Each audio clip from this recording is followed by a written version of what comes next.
Cross multiplication method जिसको कहते हैं ब्रज गुणन विधि। सबसे पहले इस मेथड से प्रॉब्लम को प्रोसीड करने के लिए दिए गए पेयर ऑफ इक्वेशन को स्टैंडर्ड फॉर्म में लिख लेते हैं। जैसा कि ये इक्वेशन दिया हुआ है, हमने एज एग्जाम्पल लिया a1x plus b1y plus c1 that is equal to 0 और a2x plus b2y plus c2 that is equal to 0। That is the standard form of the pair of equation.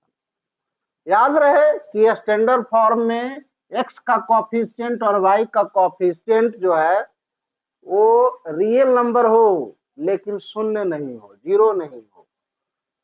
तो cross multiplication कहता है कि x का value निकालने के लिए इस x का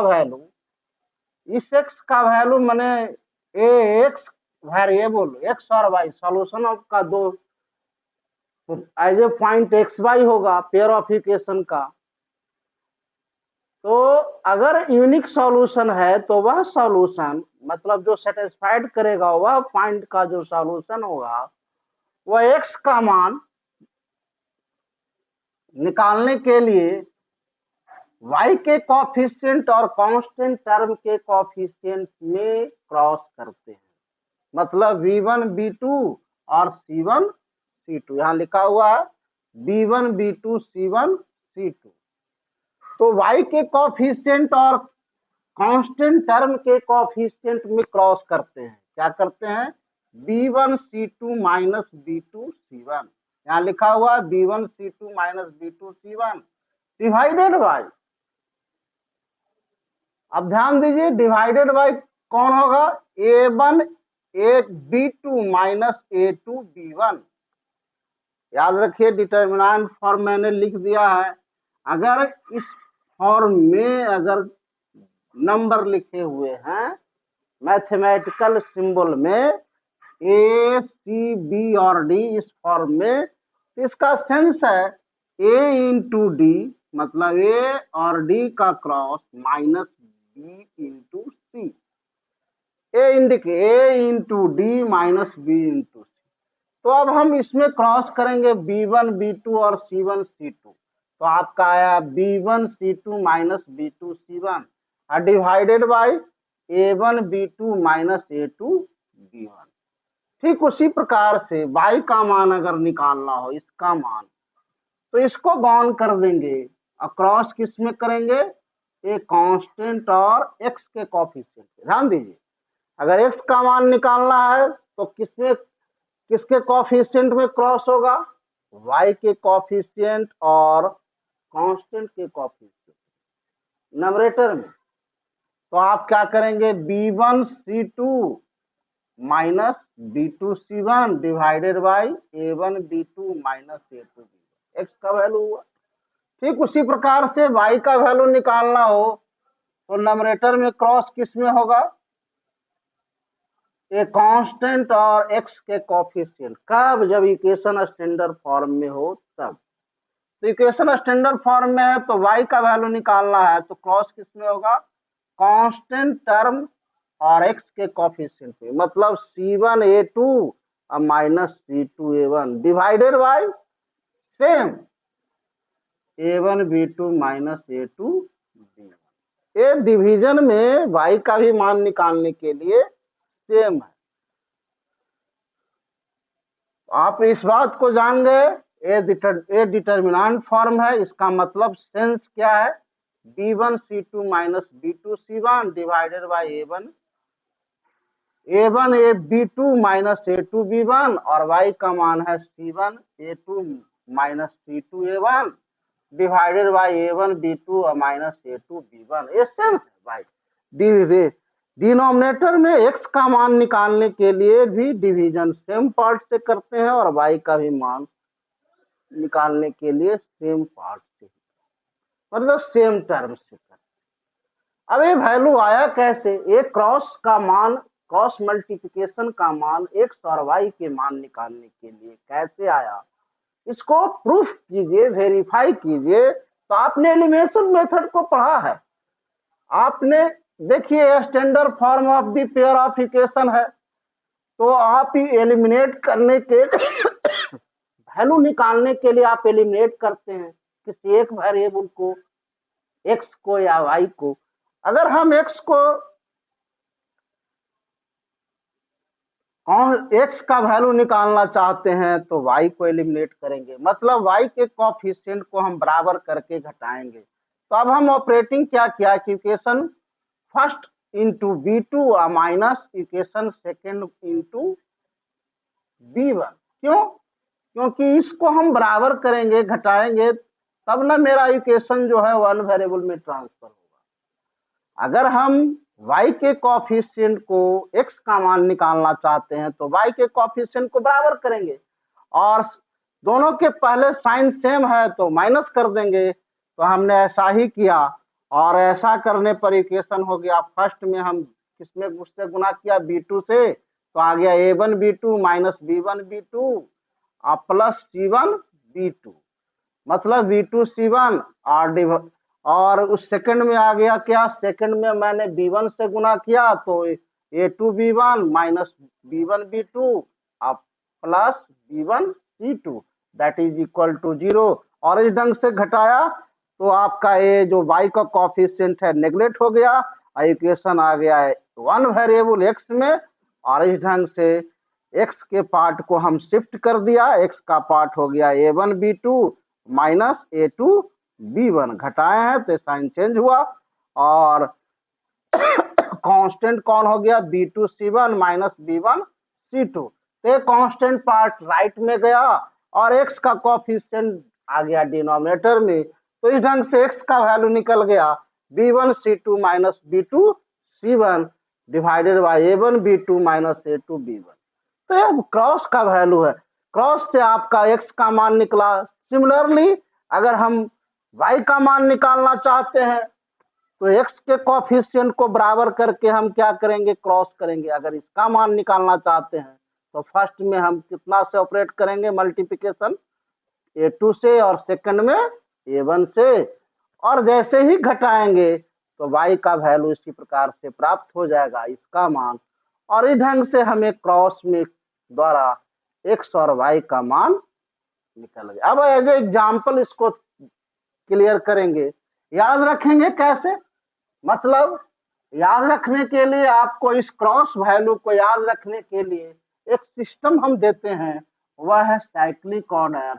अगर हम कोफिशिएंट को A B C लेते हैं, A B C साइक्लिक में, तो A B C लेते हैं तो x के नीचे क्या क्रॉस होगा मेरे प्यारे बच्चों, x के नीचे किसका क्रॉस होगा। अगर हम इस इक्वालिटी के फॉर्म में लिखें तो इसको सुविधा के लिए इस वैल्यू और इस क्रॉस वैल्यू द्वारा कोफिशिएंट के क्रॉस के द्वारा, ये क्रॉस के द्वारा इवैल्यूएशन के लिए हम इस प्रोसेस को इजीली याद रख सकते हैं। तो इजीली याद रखने के लिए x के डिनोमिनेटर में हम किसको क्रॉस करेंगे, तो आप ध्यान दीजिए, x के डिनोमिनेटर में हम क्रॉस करेंगे किसको, y के कोफिशिएंट और कांस्टेंट के कोफिशिएंट, मतलब इसको ए डिटर्मिनेंट फॉर्म होगा B1 C2, तो ये आ गया कौन, B1 C2 minus B2 C1, B1 C1, B1 B2 और C1 C2, इसमें हम क्रॉस करेंगे। x के नीचे किसको क्रॉस करेंगे, y के कोफिशिएंट और कांस्टेंट। उसी ढंग से y के नीचे किसको, इक्वल में यदि क्रॉस करेंगे किसको, तो ध्यान दीजिए x के नीचे हम किसको क्रॉस किया, y के कोफिशिएंट को। x के नीचे हम क्रॉस किया किसको, y के कोफिशिएंट और कांस्टेंट के कोफिशिएंट को। अब y के डिनोमिनेटर में हम किसको क्रॉस करेंगे, याद रखने के लिए क्या है, प्रोसेस बता रहे हैं। तो y के डिनोमिनेटर में हम किसको क्रॉस करेंगे, तो कांस्टेंट और वेरिएबल x के कोफिशिएंट को। ध्यान दीजिए, y के डिनोमिनेटर में इसको इजीली लिखा जा सकता है, इस वैल्यू को y x that is equal to determinant form of B1 B2 और C1 C2, जिसका मतलब आप जानते हैं B1 गुने C2 माइनस B2 गुने C1। और y के नीचे क्या रखेंगे याद रखने के लिए, तो y के नीचे क्रॉस करेंगे कांस्टेंट को और x के कोफिशिएंट।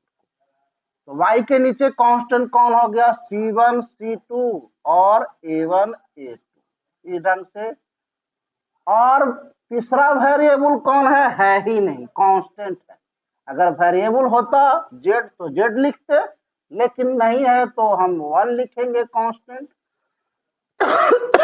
अब इसके नीचे क्रॉस किसको करेंगे, किस कोफिशिएंट को, तो कांस्टेंट को छोड़ेंगे तो बच गया कौन, x के कोफिशिएंट और y के कोफिशिएंट को, तीनों इक्वेट में लिखेंगे इस रिजल्ट को याद रखने के लिए। तो आ गया कौन, A1 A2 और B1 B2, ये डिटर्मिनेंट फॉर्म में लिखा गया, जिसका मतलब है cross B1 B2 minus A1 B2 minus A2 B1, ये इसका सेंस है, यहाँ पर लिखा हुआ है मैथमेटिकल इंडक्शन। मतलब ये क्या टेंस कर रहा है, ए फॉर्म जो है mathematical form A into D minus B into C को इंडिकेट कर रहा है। अब बताइए कि इसका है यहाँ पर x कामा x बटे क्या हो गया, for easy to remember, for easy to remember, remember MEMBER, for easy to remember, मतलब सरलता से याद रखने के लिए हम क्या करेंगे, अब ये डिटर्मिनेंट फॉर्म में लिख देंगे। तो यहाँ पर क्रॉस लिखे एक साइक्लिक हम बनाया यहाँ पर ABC, तो x के नीचे a को छोड़ देंगे, किसमें क्रॉस होगा, BC में, किसमें होगा, BC माइनस BC।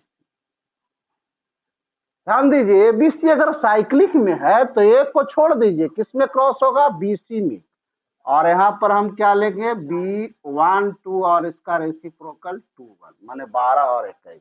देखिए B1 C2 minus B2 C बराबर है y के नीचे किसका क्रॉस होगा, तो इसको छोड़े, अब इसको छोड़िए तो CA में किसमें क्रॉस होगा, CA माइनस C। अब इसको लिखेंगे 1 2 और 12 का उल्टा कितना हो गया, 21। याद रखने की सुविधा है, B1 C2 minus B2 C1, और सुविधा के लिए याद रखने के लिए हम y के नीचे किसका क्रॉस करेंगे, तो हम क्या क्रॉस किया, C1 A2 minus C2 A1 उलट दिया। और इसी ढंग से कांस्टेंट के नीचे क्या क्रॉस करेंगे, A1 B2 minus A2 B1। मतलब अगर इसको गौन करेंगे, इसको गौन करेंगे B को तो CA आ गया, C को गौन करेंगे तो AB। इस साइक्लिक को समझिए, अगर ABC है तो ए को गौन करेंगे तो किसमें क्रॉस होगा, BC माइनस BC। मतलब इसके नीचे क्या लिखेंगे, सिंबल 12 और उसका रेसिप्रोकल 21 1 2, तो ये रिजल्ट आएगा, ये क्रॉस आ जाएगा, डिटर्मिनेंट का क्रॉस आ जाएगा। उसी प्रकार से y के नीचे क्या क्रॉस होगा, b को गौन करेंगे तो CA माइनस CA, तो 1 2 और 2 1 याद रखने की सुविधा के लिए है। और इसी ढंग से 1 के नीचे क्रॉस क्या होगा, A1 B2 minus A2 B1। अगर हम याद करने की सुविधा के लिए चाहते हैं तो साइक्लिक फॉर्म में C को गौन किए तो AB minus AB minus AB, और या क्या कर देंगे, सिंबल रखेंगे कौन, 12 और उसका रेसिप्रोकल 21।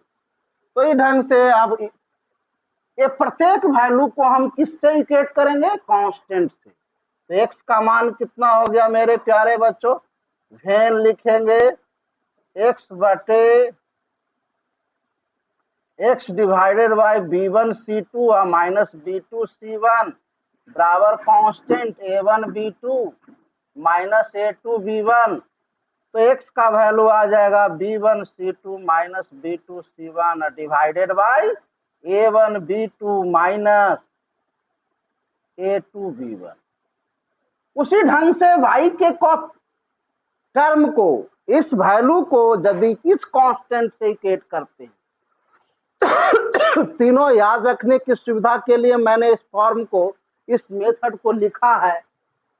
तो इतना बराबर हम कांस्टेंट से करेंगे बाय x बटे BC के डिफरेंस का BC के डिफरेंस का वैल्यू, मतलब B1C2 और माइनस B2C1 को इक्वेट करेंगे किससे, ये कांस्टेंट वाले टर्म से। और उसी प्रकार से यदि हम y वाले टर्म को कांस्टेंट वाले टर्म से अगर हम इक्वेट करेंगे C1A2 minus C2A1 that is equal to A1B2 minus A2B1, तो आ गया y का मान कितना, C1A2 minus C2A1 divided by A1B2 minus A2B1। Hence इस प्रकार से आप सुविधा से पूर्वक इस प्रोसेस द्वारा क्रॉस मल्टीप्लिकेशन के द्वारा प्रॉब्लम को,